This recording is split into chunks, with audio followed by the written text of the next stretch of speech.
Nele nós vivemos e nos movemos e existimos. Ele é a razão do nosso viver. Ele está no controle. Haja o que houver, Ele continua no controle. Haja o que houver, ganhe quem ganhar, vença quem vencer. Ele não perde uma batalha. Ele está no controle. E as portas do inferno não prevalecerão jamais contra a igreja. Se tiver que perecer, pereceremos, mas venceremos sempre com o Senhor. Eu quero parabenizar a nossa congregação Manancial, parabenizar ao reverendo Fausto Brasil, parabenizar a mesa administrativa desta congregação e louvar a Deus e agradecer sempre pela vida do nosso pastor emérito, reverendo Neemias Araújo de Carvalho, pela vida do nosso presbítero emérito, presbítero Gervásio Moura da Silva. Agradecer a Deus e congratular-me com os membros da igreja 12 de agosto aqui na Manancial. São tantas emoções, viu, Marcos? São muitas emoções, dá vontade de falar muito, mas eu tenho que falar pouco. Vamos, irmãos, ficar de pé e abrir o texto sagrado, a palavra de Deus, em 1 Samuel, capítulo 7, e os versículos de 1 a 12. 1 Samuel, capítulo 7, versículos de 1 a 12. Certamente o texto estará aí na tela. Vamos ler todos juntos. 1 Samuel, capítulo 7, de 1 a 12. Leiamos a uma só voz. Vamos. Então vieram os homens de Quiriate Jearim e levaram a arca do Senhor à casa de Abinadab, no outeiro, e consagraram Eleazar, seu filho, para que guardasse a arca do Senhor. Sucedeu que, desde aquele dia, a arca ficou em Quiriate Jearim, e tantos dias se passaram que chegaram a 20 anos, e toda a casa de Israel dirigia lamentações ao Senhor. Falou Samuel a toda a casa de Israel, dizendo: se é de todo o vosso coração que voltais ao Senhor, tirai dentre vós os deuses estranhos e os astarotes, e preparai o coração ao Senhor, e servi a Ele só, e Ele vos livrará das mãos dos filisteus. Então os filhos de Israel tiraram dentre si os Baalins e os astarotes, os ídolos, e serviram só ao Senhor. Disse mais Samuel: congregai todo Israel em Mispa, e orarei por vós ao Senhor. Congregaram-se em Mispa, tiraram água e a derramaram perante o Senhor. Jejuaram aquele dia e ali disseram: pecamos contra o Senhor. E Samuel julgou os filhos de Israel em Mispa. Quando, pois, os filisteus ouviram que os filhos de Israel estavam congregados em Mispa, subiram os príncipes dos filisteus contra Israel. O que, ouvindo os filhos de Israel, tiveram medo dos filisteus. Então disseram os filhos de Israel a Samuel: não cesses de clamar ao Senhor nosso Deus por nós, para que nos livre da mão dos filisteus. Irmãos, vamos dizer este versículo num tom efusivo, num brado de vitória, essa expressão do versículo 8. Vamos dizer juntos: não cesses. Não cesses de clamar ao Senhor nosso Deus por nós, para que nos livre da mão dos filisteus. Nós vamos dizer agora assim, fazendo uma paráfrase: não cesses de clamar ao Senhor nosso Deus pelo Brasil, para que nos livre da mão dos filisteus que estão aí. Vamos dizer juntos: não cesses de clamar ao Senhor nosso Deus pelo Brasil, para que nos livre da mão dos filisteus. Tomou, pois, Samuel um cordeiro que ainda mamava, e o sacrificou em holocausto ao Senhor. Clamou Samuel ao Senhor por Israel, e o Senhor lhe respondeu. Enquanto Samuel oferecia o holocausto, os filisteus chegaram à peleja contra Israel. Mas trovejou o Senhor aquele dia com um grande estampido sobre os filisteus, e os aterrou de tal modo que foram derrotados diante dos filhos de Israel. Aleluia! Saindo de Mispa, os homens de Israel perseguiram os filisteus e os derrotaram até abaixo de Bet-car. Tomou então Samuel uma pedra e a pôs entre Mispa e Zem, e lhe chamou Ebenezer, e disse: até aqui nos ajudou o Senhor. Amém. Senhor, louvamos-te pela tua palavra.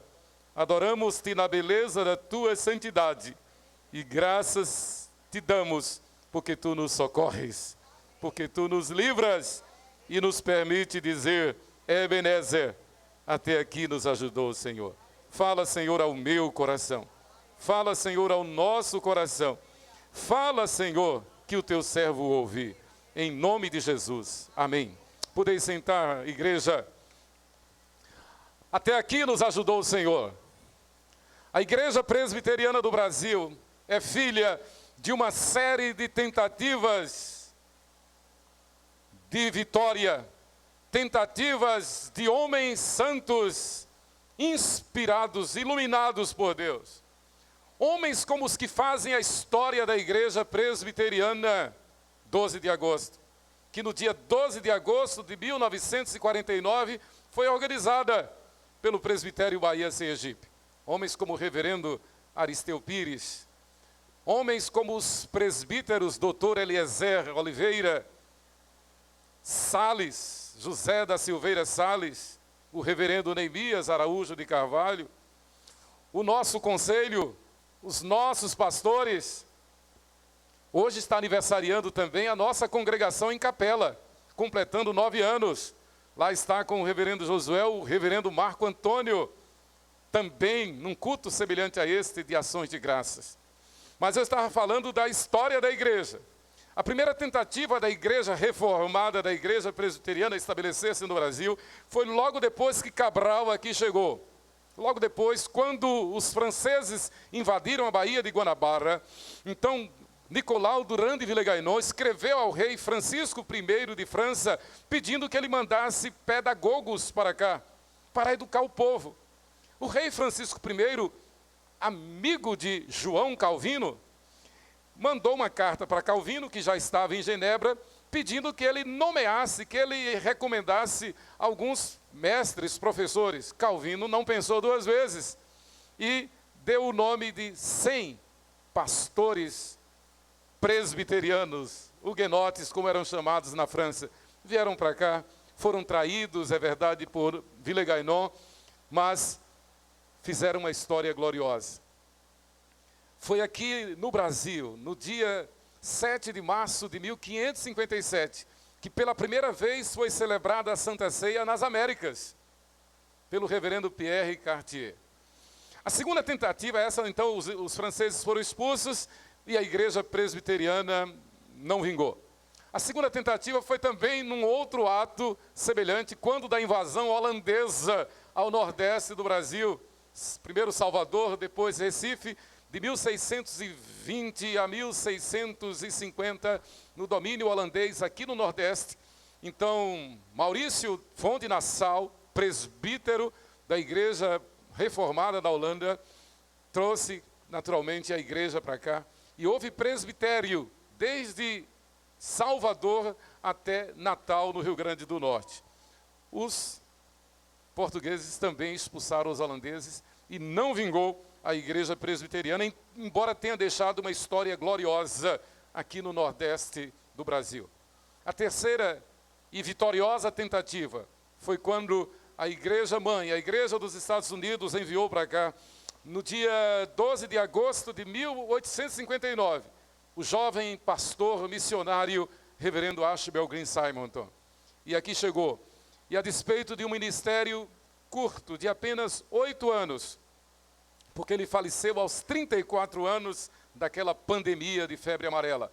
Mas nesses 8 anos, ele deixou essa história, da qual nós somos herdeiros e testemunhas. E nós podemos, olhando para trás, olhando para as páginas da Bíblia, olhando para o Antigo Testamento, olhando para Ana, olhando para Samuel, nós podemos, sem sombra de dúvida, dizer, até aqui nos ajudou o Senhor. Queridos, Deus não nos prometeu uma viagem tranquila, mas nos garantiu uma chegada segura. É verdade que devemos pedir, e Deus não nos proíbe pedir que Ele também nos dê uma viagem tranquila. Nós podemos olhar direitinho e perceber que, na grande maioria das vezes, o Senhor tem nos agraciado com uma viagem tranquila. A história da Igreja Presbiteriana 12 de agosto, nós podemos dizer, é uma história de uma viagem tranquila. Há sobressaltos, há reveses, há contratempos, há sim, mas em suma nós podemos concluir que a viagem é tranquila.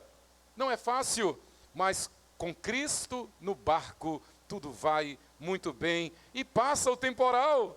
Passamos por muitas adversidades, mas no Senhor nós somos mais que vencedores. Somente os fiéis servos de Deus podem fazer esta afirmação. Até aqui nos ajudou o Senhor. Você pode dizer isso?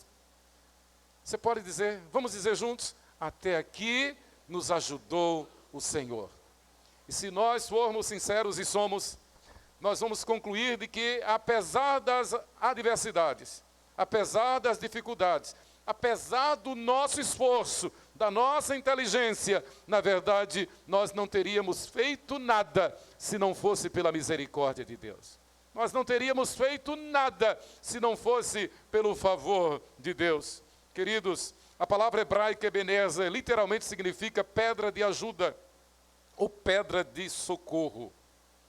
Assim como o muro de arrimo, assim como uma coluna que sustenta uma casa, assim como os servos de Deus, que a Bíblia nos ensina a reconhecê-los como mourões da fé, mourões da igreja, servos de Deus que podem estar perfeitamente na galeria dos heróis da fé, além dos que estão em Hebreus capítulo 11, nós podemos olhar para a história da igreja e ver esses mourões, não é? A mesa administrativa desta congregação. Onde a congregação começou, no lar de Fabiana e Jaqueline, depois de Claudemir. A igreja caminhando, Deus mostrando o caminho em que devemos andar. Ebenezer, então, é pedra de socorro ou pedra de ajuda. Ela aparece 3 vezes. E é interessante, há um fator irônico. Foi em Ebenezer que Israel foi fragorosamente derrotado pelos filisteus. Foi uma derrota vergonhosa. Israel foi humilhado. A arca foi tomada, foi levada pelos filisteus. Os 2 filhos do pastor foram mortos na batalha, Rofini e Finéias. O pastor Eli, quando soube, caiu, morreu, quebrou o pescoço. A nora, a esposa de um dos filhos de Eli, quando soube também da notícia, ela estava perto de dar à luz, teve o filho precipitadamente, morreu naquele parto, e chamou e deu nome àquele menino de Icabod. Acabou a glória do Senhor. Foi-se a glória do Senhor. Foi em Ebenezer também que aconteceu isso. Que ironia. Mas quando a gente olha para a vida do ponto de vista de Deus, nós vamos perceber que Deus transforma a maldição em bênção. Deus vai transformar aquilo que aparentemente é derrota em vitória. De forma que o servo de Deus, a igreja de Deus, a igreja do Senhor Jesus, ela não perde uma batalha. Ela pode ser ferida, ela pode sofrer, mas ela é mais do que vencedora. Há 3 versículos no Antigo Testamento que falam sobre Ebenezer. 1 Samuel 5:1, os filisteus tomaram a arca de Deus e a levaram de Ebenezer a Asdod. Tomaram da casa do Senhor, tomaram de Israel e levaram para a terra dos filisteus. O outro texto é este, é o nosso, base da nossa mensagem, até aqui nos ajudou o Senhor, 1 Samuel 7:12. E o outro texto está em 1 Samuel 4:1. Veio a palavra de Samuel a todo Israel. Israel saiu a peleja contra os filisteus e se acampou junto a Ebenezer. E os filisteus se acamparam junto a Afeca. Primeiro momento. Portanto, Ebenezer é também um nome dado a uma pedra memorial, erigida por Samuel para marcar o local onde Deus ajudou Israel a, enfim, derrotar os filisteus. Foi lá em Ebenezer que Israel perdeu. Mas, pensem bem, 20 anos depois, naquele mesmo lugar, Israel, com a graça de Deus, derrotou, enfim, os filisteus. Depois de algum tempo, após 20 anos de ministração, 20 anos de pregação, de ensino, de doutrinamento feito pelo profeta e sacerdote Samuel. Enfim, Israel, quebrantado, humilhado, arrependido, se reconcilia com Deus, volta-se para Deus. O texto é autodidático, o texto mostra. Veja o que Israel faz. Veja, 1 Samuel capítulo 7, versículo 3. Falou Samuel a toda a casa de Israel, dizendo, e Deus está falando a nós nesta noite, irmãos. Deus está falando ao meu coração. Deus está falando ao nosso coração. Deus está falando ao Brasil nesses dias decisivos da história.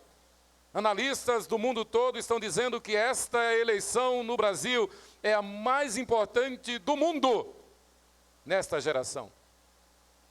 O Brasil é o único país que não se dobrou ao esquerdismo, ao socialismo, ao lulopetismo, ao comunismo. Porque Deus tem levantado um homem que tem honrado a nossa Constituição. Antes, porque Deus tem levantado uma igreja que tem orado sem cessar. Ao seu tempo, Elias imaginou que ele estivesse sozinho em Israel, quando da tirania de Acabe e Jezabel, e Elias se prostra diante do Senhor, e Elias esmurece diante do Senhor, como que desfalece diante do Senhor, mas o Senhor diz, Elias, levanta-te, porque há pelo menos 7.000 joelhos em Israel que não se dobraram a Baal. Ainda que o inimigo alardeie, ainda que o inimigo tome o judiciário, ainda que o inimigo tome a imprensa, ainda que o inimigo tenha milhões e milhões de dólares para seduzir, para corromper os incautos, há um povo que não se dobra à iniquidade, há um povo que não nega a sua fé. Como diz a Igreja Presbiteriana do Brasil, no Supremo Concílio de 1954, é incompatível que um presbiteriano adote a ideologia comunista. É incompatível que um presbiteriano adote a ideologia esquerdista. Na verdade, esta foi a causa pela qual Israel perdeu lá no tempo de Eli, diante dos filisteus. A vitória era certa. Deus prometera a Israel que ele venceria, que ele eliminaria da face da terra os filisteus, se Israel obedecesse, se Israel fosse santo. Mas a corrupção começou justamente no lar do sacerdote Eli. Deus levantou Samuel exatamente para o jovem Samuel, justamente para dizer ao pastor Eli que ele estava errado, porque os seus filhos estavam blasfemando contra Deus, os seus filhos sacerdotes, prostituindo no culto, causando vergonha, e essa foi a causa da derrota. Mas então Samuel, 20 anos depois, 20 anos de ministração, 20 anos de pregação, a nossa congregação está comemorando 23 anos de ministração, 23 anos de ministração, Samuel, 20 anos ministrando àquela congregação em Israel, até que o povo ouve, até que o povo entende, até que o povo reconhece que precisa se humilhar, que precisa se quebrantar. Versículo 6 diz, congregaram-se em Mispa, tiraram água e derramaram perante o Senhor, ofereceram um culto ao Senhor, jejuaram aquele dia e ali disseram, pecamos contra o Senhor. E Samuel julgou os filhos de Israel em Mispa. Quando, pois, os filisteus ouviram que os filhos de Israel estavam congregados em Mispa, estavam consagrados, estavam em jejum e oração, estavam buscando a Deus, estavam adorando ao Senhor, estavam confiando no Senhor, estavam declarando a sua confiança não no homem, mas colocando a sua confiança no Senhor dos exércitos. O povo de Deus estava fazendo isso. E quando os filisteus ouviram isto, então eles vieram contra, o que ouvindo os filhos de Israel, tiveram medo dos filisteus. Veja que ironia, que batalha. Então disseram os filhos de Israel a Samuel, não cesses de clamar ao Senhor nosso Deus por nós, para que nos livre da mão dos filisteus. Resumindo, o contexto é este. Quando os filisteus souberam que o povo de Israel estava se consagrando, que o povo de Israel estava vivendo, segundo Crônicas capítulo 7, versículo 14, Se o meu povo, que se chama pelo meu nome, se humilhar e orar e buscar a minha face e se converter dos seus maus caminhos, então eu ouvirei dos céus, perdoarei os seus pecados e sararei a sua terra. Não é no homem, a nossa confiança não está no homem, a nossa confiança está em Deus.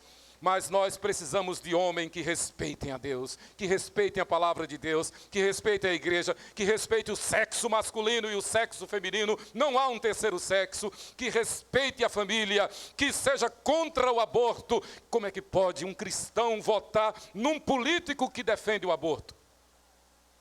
Como é que pode um cristão votar num político que defende a ideologia de gêneros?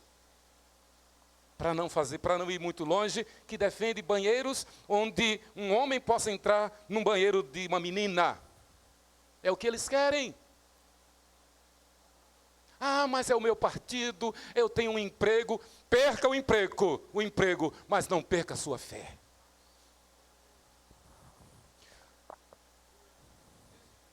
Antes importa obedecer a Deus do que aos homens. Perca o emprego, perca o cargo, mas não negue a sua fé. Ah, eu vou votar nesse porque ele me deu o emprego. Então você prefere negar a Deus que te deu a salvação, que te deu a fé, que te deu a graça salvadora, que te deu a igreja, que tem levantado na história homens dos quais nós nos orgulhamos com orgulho santo. Homens como os pais da igreja. Homens como Calvino, como Lutero, homens como Simonton, que deram a sua vida, homens como o reverendo Neemias, que têm dado a sua vida para honrar a Deus somente. Então, o povo de Israel teve medo, porque quando os filisteus souberam que o povo estava se consagrando, então eles declararam guerra de novo contra Israel. Mas eles clamam com Samuel. E o texto diz, tomou, pois, Samuel um cordeiro que ainda mamava. O que é isso? Samuel, diante do ataque do inimigo, da afronta do inimigo, o que é que ele faz? Vamos cultuar, vamos adorar a Deus, vamos buscar a Deus. Deus habita no meio dos louvores. Deus se alegra quando o seu povo celebra, Deus se alegra quando o seu povo clama, Deus se alegra quando o seu povo adora, Deus age quando o seu povo cultua. Samuel fez o mesmo que Josafá diante de Senaqueribe. Senaqueribe prometera destruir Israel, como Hitler, como Faraó, como Herodes, como essa maluca que está aí, uma tal de uma advogada aí no YouTube, dizendo que vai destruir o cristianismo, dizendo que vai se tornar professora da escola dominical para seduzir as crianças. Louca. Já perdeu em nome de Jesus. Eu tenho orado para que ela se arrependa e se converta, mas se não se arrepender, já está condenada em nome de Jesus. Está aí fazendo o maior sucesso com os incautos. É o esquerdismo, é o socialismo. São os que defendem ideologia de gênero. São os que defendem o aborto, meu corpo, minhas regras. Eu falei hoje de manhã no sermão lá na 12 de agosto, se fosse para obedecer à ciência, mamãe teria me matado no seu ventre, porque o médico disse, dona Nair, esse parto é de altíssimo risco. E naquela época, 1959, na maternidade do Dr. João Firpo, do Hospital Santa Isabel, aqui em Aracaju. O médico disse, olha, ou ele ou a senhora, ou... Então, eu sugiro que faça-se um aborto, porque é uma cirurgia de altíssimo risco. Mamãe disse, nada disso. Nada disso. Se Deus quiser salvar, salvará. Se não, Ele me levará. E levará meu filho no meu ventre. Quando terminou o parto normal, o parto natural, o médico disse, olha, foi uma tourada. Mas graças a Deus, vocês estão bem. Se fosse para obedecer à ciência, oh meu querido, joia, esse aqui já foi, valeu. Se fosse para obedecer à ciência, pense, mamãe teria sido uma assassina do seu filho. A igreja do Senhor é totalmente contra o aborto. E um membro da igreja do Senhor, um cristão fiel, não vota em quem defende o aborto. Veja a proposta do partido. Veja a proposta do partido. Ah, mas eu estou comprometido. Você é comprometido primeiro com quem? Com Deus ou com os homens? Com Deus ou com o diabo? Nós somos do Senhor. Nós somos do Senhor. Pastor Fausto, apropriadamente, leu o texto de Romanos. Se com a tua boca confessares a Jesus como Senhor, e em teu coração creres que Deus o ressuscitou dentre os mortos, serás salvo. Não é o homem, não é a ocasião, não é o partido, é o Senhor quem nos salva. Então tomou, pois, Samuel, um cordeiro que ainda mamava, e o sacrificou em holocausto, fez um culto ao Senhor. Clamou Samuel ao Senhor por Israel, e o Senhor lhe respondeu. Clama a mim que eu te responderei, irmãos. Clama a mim que eu te responderei, diz o Senhor. Clamou e Deus respondeu. Enquanto Samuel oferecia o holocausto, os filisteus chegaram à peleja e eles eram incomparavelmente mais fortes, mais poderosos do que Israel. Seria alguma coisa, vamos imaginar, imagine uma guerra, pronto, Ucrânia e Rússia. Imagine, a diferença é enorme, descomunal. Os filisteus vinham para fulminar de vez com Israel. Mas enquanto isso, como o irmão que dirigiu o louvor falou aqui há pouco, e nós cantamos, enquanto eles vieram, os filisteus chegaram à peleja contra Israel, mas trovejou o Senhor aquele dia com grande estampido sobre os filisteus e os aterrou de tal modo que foram derrotados diante dos filhos de Israel. Irmãos, Deus age do jeito que Ele quer. Não é por força nem por violência, mas é pelo poder de Deus. Deus age sempre fazendo milagres na vida do seu povo.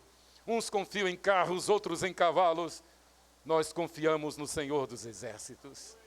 A nossa confiança está em Deus. Ah, pastor, mas o Senhor vai votar? Claro que eu vou votar. E vou votar no que se apresenta como melhor diante de Deus e diante da sociedade. Vou votar em quem tem a coragem de dizer que Deus é soberano sobre tudo e sobre todos. Desde Sarney até Temer, havia macumba no Palácio do Planalto. Hoje há culto de louvor a Deus. Hoje há culto a pastores no Palácio do Planalto, para a glória de Deus. Seja Deus exaltado sobre tudo e sobre todos. Queridos, eu quero terminar. E é interessante que o povo de Deus, que estava distante, vendo a aflição, buscou a Deus. Fez como Elias no seu tempo. Fez como os reformadores no século XVI. Buscaram a Deus. Clamaram a Deus. E os amigos de Lutero disseram, não vá a Worms, porque eles vão te matar. Lutero olhou para os seus amigos e disse, olha, ainda que haja inimigos contra mim, como as telhas nos telhados, ainda que o número de inimigos seja igual ao de telhas nos telhados, imagine, ainda assim eu irei, porque não é justo agir contra a consciência. Eu vou defender a razão da minha fé. Nós estamos aqui, irmãos, não para agradar a homens, nós estamos aqui não para agradar a nós estamos aqui para agradar aquele que nos chamou das trevas para a sua maravilhosa luz. Aquele que nos regenerou, aquele que diz, não temas que eu sou contigo todos os dias, até a consumação dos séculos. E nenhum bem você receberia, nenhum bem você teria, se do alto não te fosse dado. É Deus quem nos socorre, é Ele o nosso Ebenezer, é Ele a nossa pedra de ajuda, é Ele o nosso socorro bem presente nas angústias. Até aqui nos ajudou o Senhor, e eu quero deixar estas aplicações. Primeiro, chamando-nos para sermos o seu povo, a sua igreja. Pastor Fausto, iluminado pelo Espírito Santo, fez uma pregação, rapidinho aqui agora. Arrependa-se dos teus pecados. Entregue a tua vida ao Senhor. Receba Jesus como teu único Senhor e suficiente Salvador. O Senhor está nos chamando. O Senhor está nos chamando. Olhemos para a cruz está vazia, porque Ele morreu em nosso lugar, Ele morreu a nossa morte, Ele morreu pelos nossos pecados, Ele desceu ao Hades, sepultou no inferno a nossa morte, os nossos pecados, e ao terceiro dia Ele ressuscitou. Por isso que os apóstolos passaram a se reunir, não mais no sábado, mas no primeiro dia da semana, o dia da ressurreição, o dia do cristão, o nosso sábado, o nosso dia de descanso. Louvado seja Deus. Então, o Senhor, Ele nos chama para sermos seu povo, para vencer com Ele, para lutar com Ele e para entrar na glória celestial com Ele. Podemos dizer, até aqui nos ajudou o Senhor, porque Ele nos chamou para sermos o seu povo, a sua igreja. Para isso é preciso que nós reconheçamos que Ele morreu na cruz no nosso lugar. Ele ressuscitou em nosso lugar e Ele nos garantiu a certeza de que nós não morreremos. Não ficaremos na sepultura, não existe reencarnação, não existe intercessão pelos mortos. Não adianta orar, pedir, rezar por quem já morreu. Não adianta, não adianta. A Bíblia diz, depois da morte, segue-se o juízo. O pó volta à terra como era e o Espírito volta a Deus que o deu. No entanto, aquele que tem Jesus como seu único Senhor e suficiente Salvador, sabe que não morre, não morrerá. Nós seremos transladados. No momento, no abrir e fechar de olhos, nós seremos transladados e transfigurados, como Jesus mostrou no Monte da Transfiguração. Até aqui nos ajudou o Senhor, chamando-nos para sermos seu povo, sua igreja. Até aqui nos ajudou o Senhor, dando-nos vitória sobre o pecado e os inimigos. Irmãos, todos nós aqui somos testemunhas de que o pecado age tenazmente querendo nos derrubar. E principalmente a nós líderes, a nós pastores. O inimigo ataca sem cessar. A Bíblia diz, Pedro diz, que o inimigo anda ao nosso derredor como um leão que ruge, faminto, tentando nos devorar. O mundo é mau. O mundo jaz no maligno. Mas o Senhor tem nos ajudado. E o Senhor tem nos dado vitória sobre o pecado e sobre inimigos. Eu falei hoje na classe da escola dominical que uma das melhores lembranças que eu tenho, uma das melhores alegrias que eu tenho e das melhores lembranças que eu tenho é quando alguém diz que ora por mim. E há irmãos que dizem, eu oro pelo Senhor de madrugada. Mas a maior foi de Dona Antônia, foi minha ovelha na igreja 13 de maio. E quando ela completou 100 anos, ela mandou uma carta pelo correio para mim e disse, meu filho, eu não canso de orar por você toda madrugada. 100 anos, lembrando do pastor, orando pelo pastor.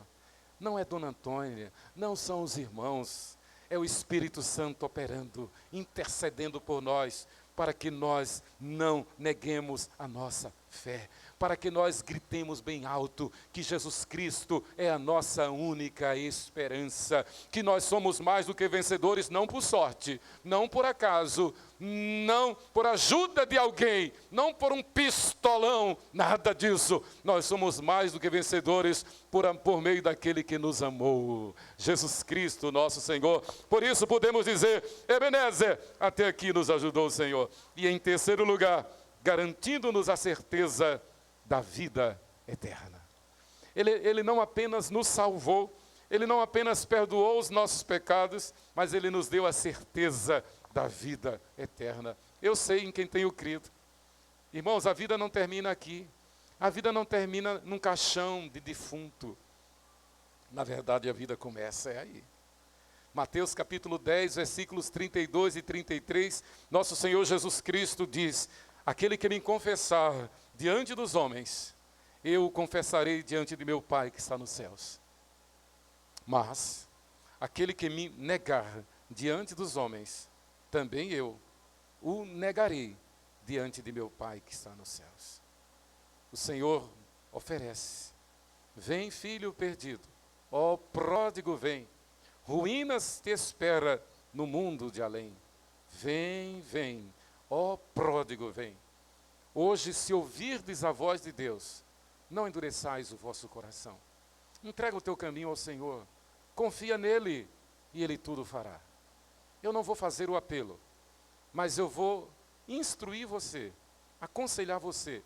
Procure um dos pastores, procure um dos líderes da igreja, um dos presbíteros, e diga, eu ouvi a mensagem, eu entendi a mensagem, eu quero entregar minha vida a Jesus.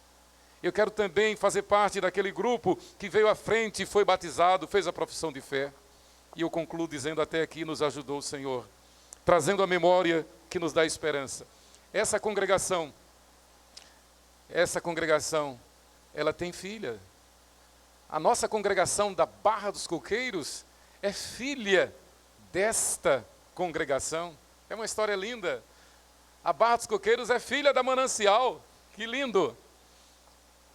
E Deus, pela sua soberana graça, também permitiu que a congregação de Nova Descoberta seja filha da congregação Manancial. Aí eu olho daqui, vejo os Torquatos, estou vendo ali Elias. Eu estava com o papai na porta da igreja 13 de maio. Início, eu ainda era seminarista. E aí apareceu Elias, depois apareceu Eronides. Primeiro foi Elias. E a gente começou a conversar. E eles falaram sobre o projeto Ladeirinhas. E nós não pensamos duas vezes. A 13 de maio foi lá para Ladeirinhas e abriu a congregação de Ladeirinhas, que depois de muitas voltas, hoje é congregação da nossa igreja 12 de agosto. Foi assim que surgiu Ladeirinhas. Elias, lá na porta da 13 de maio. Essa congregação, que logo, logo será uma igreja forte, pode dizer que tem filhas para a glória de Deus.